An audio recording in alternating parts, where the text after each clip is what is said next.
आज मैं आकांक्षा गुरु बहन आप लोगों को श्री वाल्मीकि रामायण का अयोध्या कांड का 14वां सर्ग सुनाती हूँ, जिसमें कैकेयी का राजा को सत्य पर दृढ़ रहने के लिए प्रेरणा देकर अपने वरों की पूर्ति के लिए दुराग्रह दिखाना, महर्षि वशिष्ठ का अंतःपुर के द्वार पर आगमन और सुमंत को महाराज के पास भेजना, राजा की आज्ञा से सुमंत का श्री राम को बुलाने के लिए जाना है।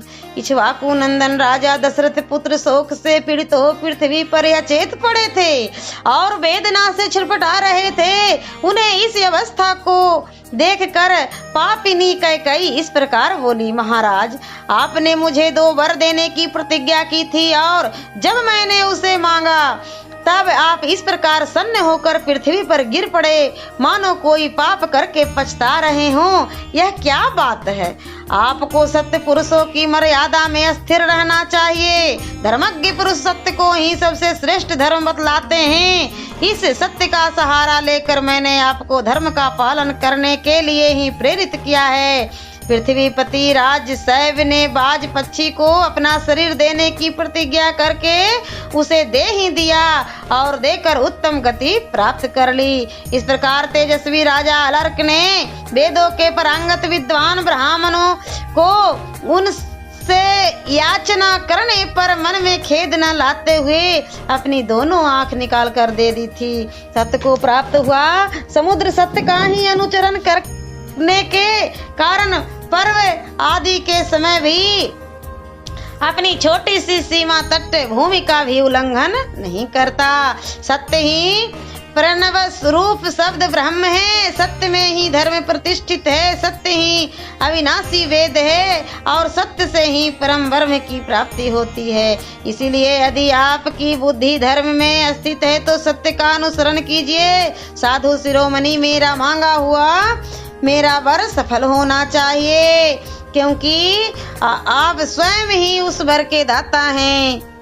धर्म ही अभिष्ट फल की सिद्धि के लिए तथा मेरी अभिप्रेरणा से भी आप अपने पुत्र श्री राम को घर से निकाल दीजिए। मैं अपने इस कथन को 3 बार दोहराती हूँ और यदि मुझसे की हुई इस प्रतिज्ञा का आप पालन नहीं करेंगे तो मैं आपसे उपेक्षित होकर आपके सामने ही अपने प्राणों को त्याग दूंगी। इस प्रकार कैकेयी ने जब निरंशंक होकर राजा को प्रेरित किया तब वे उस सत्य रूपी बंधन को वैसे ही नहीं खोल सके।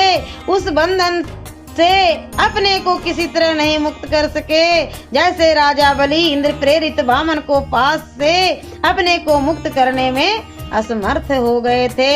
2 पहियों के बीच में फंसकर वहां से निकलने की चेष्टा करने वाले गाड़ी के बैल की भांति उनका हृदय उभ्रांत हो उठा और उनके मुख से कांति भी फीकी पड़ गई थी। अपने विफल नेत्रों से कुछ भी देखने में असमर्थ से होकर भूपाल दशरथ ने बड़ी कठिनाई से धैर्य धारण करके अपने हृदय को संभाला और कैकेयी से इस प्रकार कहा, पापनी, मैंने अग्नि के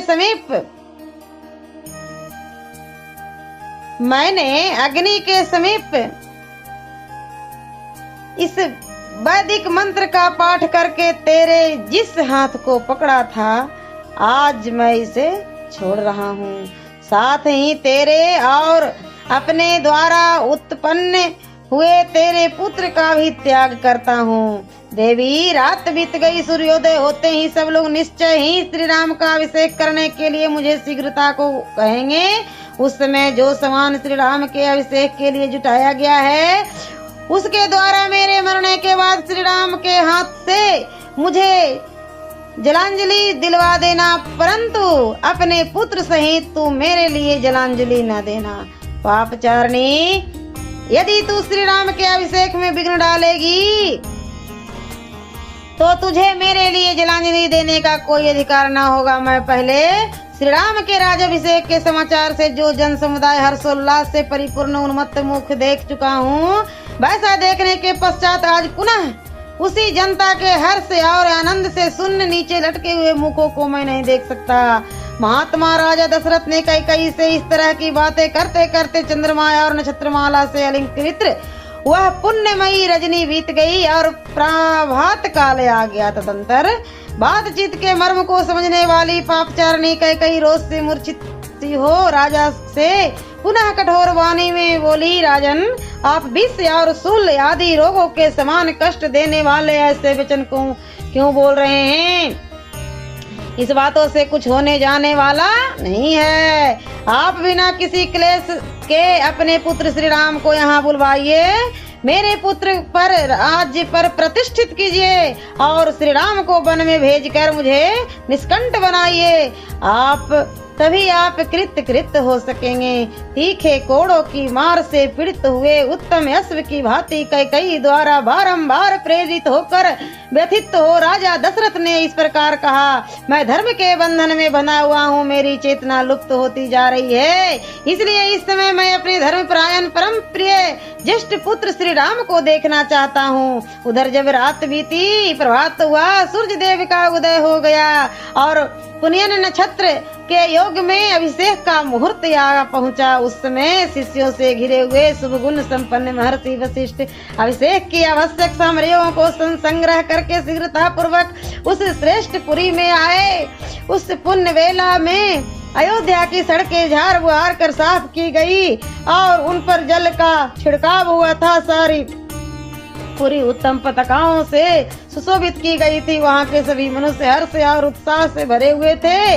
बाजार और दुकानें इस तरह सजी हुई थी कि उनकी समृद्धि देखते ही बनती थी। सभी और महान उत्सव हो रहा था। सारी नगरी श्री रामचंद्र जी के अभिषेक के लिए उत्सुक थी। चारों ओर चंदन नगर और धूप की सुगंध व्याप्त हो रही थी। इंद्र नगरी अमरावती के समान शोभा पाने वाली उस पुरी को पार करने श्रीमान वशिष्ठ जी राजा दशरथ के अंतःपुर का दर्शन किया, जहाँ सहस्रों ध्वजा फहरा रही थी। नगर और जनपद के लोग वहाँ भरे हुए थे। बहुत से ब्राह्मण और स्थान की शोभा बढ़ाने वाले छड़ीदार राज सेवक तथा सजे धजे सुंदर घोड़े वहाँ अधिक संख्या में उपस्थित थे। श्रेष्ठ महर्षि के घिरे हुए वशिष्ठ परम प्रसन्न हो उस अंतःपुर में पहुंचकर उन जन समुदाय को लांघ कर आगे बढ़ गए। वहां उन्होंने महाराज के सुंदर सचिव और सारथी सुमंत को अंतःपुर के द्वार पर उपस्थित देखा, जो उसी समय भीतर से निकले थे। तब महातेजस्वी वशिष्ठ ने परम चतुर सूत पुत्र सुमंत से कहा, सूत, तुम महाराज को शीघ्र ही मेरे आगमन की सूचना दो। मतलब कि उन्हें बताओ कि श्री राम के राजाभिषेक के लिए सारी सामग्री एकत्र कर ली गई है। ये गंगा जल से भरे कलश रखे हैं। इन सोने के कलशों में समुद्र से लाया हुआ जल भरा हुआ है। यह गूलर की लकड़ी का बना हुआ भद्रपीठ है, जो अभिषेक के लिए लाया गया है। इसी पर बिठाकर श्री राम का अभिषेक होगा। तुम महाराज से शीघ्रता करने के लिए कहो, जिससे अब सूर्योदय के पश्चात पुष्य नक्षत्र के योग में श्री राम राज्य प्राप्त कर लें। वशिष्ठ जी के यह वचन सुनकर महाबली सूत पुत्र सुमंत ने राज सिंह दशरथ की स्तुति करते हुए उनके भवन में प्रवेश किया। राजा का प्रिय करने की इच्छा रखने वाले और उनके द्वारा सम्मानित द्वारपाल उन बूढ़े सचिव को भीतर जाने से रोक न सके, क्योंकि उनके लिए पहले से ही महाराज की आज्ञा थी कि ये किसी भी भीतर आने से रोके न जाए। सुमंत राजा के पास जाकर खड़े हो गए। उन्हें उनकी अवस्था का पता नहीं था, इसलिए वे अत्यंत संतोषदायक वचनों द्वारा उनकी स्तुतिकरणों को उद्यत हुए। सूत सुमंत राजा के इस महल में पहले की भांति ही हाथ जोड़कर उन महाराज की स्तुति करने लगे। महाराज, जैसे सूर्योदय होने पर तेजस्वी समुद्र स्वयं हर्ष की तरंगों से उल्लासित हो उनमें स्नान की इच्छा वाले मनुष्यों को आनंदित करता है, उसी प्रकार आप स्वयं प्रसन्न हो प्रसन्नता पूर्ण हृदय से हम सेवकों को आनंद प्राप्त कीजिए। देव सारथी मातली ने इस वेला में देवराज इंद्र की स्तुति की थी, जिससे उन्होंने समस्त दानवों पर विजय प्राप्त कर ली। इसी प्रकार मैं स्तुति वाचनों द्वारा आपको जगा रहा हूँ। राजन, ए भगवान वशिष्ठ मुनि ब्राह्मणों द्वारा द्वार पर खड़े हैं, अतः श्री राम के अभिषेक का कार्य आरंभ करने के लिए शीघ्र आज्ञा दीजिए। सुमंत के इस प्रकार कहे हुए संतावनापूर्ण और सार्थक वचनों को सुनकर राजा दशरथ पुनः शोक से ग्रस्त हो गए। उस समय पुत्र के वियोग की संभावना से उनकी प्रसन्नता नष्ट हो चुकी थी। शोक के कारण उनके नेत्र लाल हो गए थे। उन धर्मात्मा श्रीमान नरेश से एक बार दृष्टि उठाकर सूत की ओर देखा और इस प्रकार कहा, तुम ऐसी बातें सुनाकर मेरे मर्म स्थानों पर और अधिक आघात क्यों कर रहे हो? राजा के करुण वचन सुनकर उनकी दीन दशा पर दृष्टिपात करके सुमंत हाथ जोड़े हुए उस स्थान से कुछ पीछे हट गए। जब दुख और दीनता के कारण राजा स्वयं भी कुछ न कह सके, तब मंत्रणा का ज्ञान रखने वाली कैकेयी ने सुमंत को इस प्रकार कहा, सुमंत, राजा रात भर श्री राम के राज्याभिषेक जनित हर्ष के कारण उत्कंठित होकर जागते रहे हैं। अधिक जागरण से थक जाने के कारण इस समय इन्हें नींद आ रही है। अतः सूत, तुम्हारा भला हो, तुम तुरंत जाओ और यशस्वी राजकुमार श्री राम को यहाँ बुला लाओ। इस विषय में तुम्हें कोई अन्यथा विचार नहीं करना चाहिए। तब सुमंत ने कहा, भामिनी, मैं महाराज की आज्ञा सुने बिना कैसे जा सकता हूँ? मंत्री की बात सुनकर राजा ने उनसे कहा, सुमंत, मैं सुंदर श्री राम को देखना चाहता हूँ, तुम शीघ्र उन्हें यहाँ ले आओ। उस समय श्री राम के दर्शन से ही कल्याण मानते हुए राजा मन ही मन आनंद का अनुभव करने लगे। इधर सुमंत राजा की आज्ञा से तुरंत प्रसन्नता पूर्वक वहां से चल दिए। कैकेयी ने जो तुरंत श्री राम को बुला लाने की आज्ञा दी थी, उसे याद करके वे सोचने लगे, पता नहीं यह उन्हें बुलाने के लिए इतनी जल्दी क्यों मचा रही है। जान पड़ता है श्री राम के अभिषेक के लिए ही यह जल्दी कर रही है। यह कार्य में धर्मराज तथा राजा दशरथ को अधिक अन्यास करना पड़ता, शायद इसलिए ये बाहर नहीं निकलते। ऐसा निश्चय करके महातेजस्वी सूत सुमंत फिर बड़े हर्ष के साथ श्री राम के दर्शन की इच्छा से चल पड़े। सुमंत के अत्यंत वर्ती जलाशय के समान उन सुंदर अंतःपुर से निकलकर सुमंत ने द्वार पर के सामने मनुष्यों की भारी भीड़ एकत्र हुई देखी। राजा के अंतःपुर से सहसा निकलकर सुमंत ने द्वार पर एकत्र हुए लोगों की ओर दृष्टिपात किया। उन्होंने देखा कि बहुसंख्यक पूर्ववासी वहां उपस्थित थे और अनेकानेक महाधनी पुरुष राज द्वार पर आकर खड़े थे। सियावरे रामचंद्र की जय।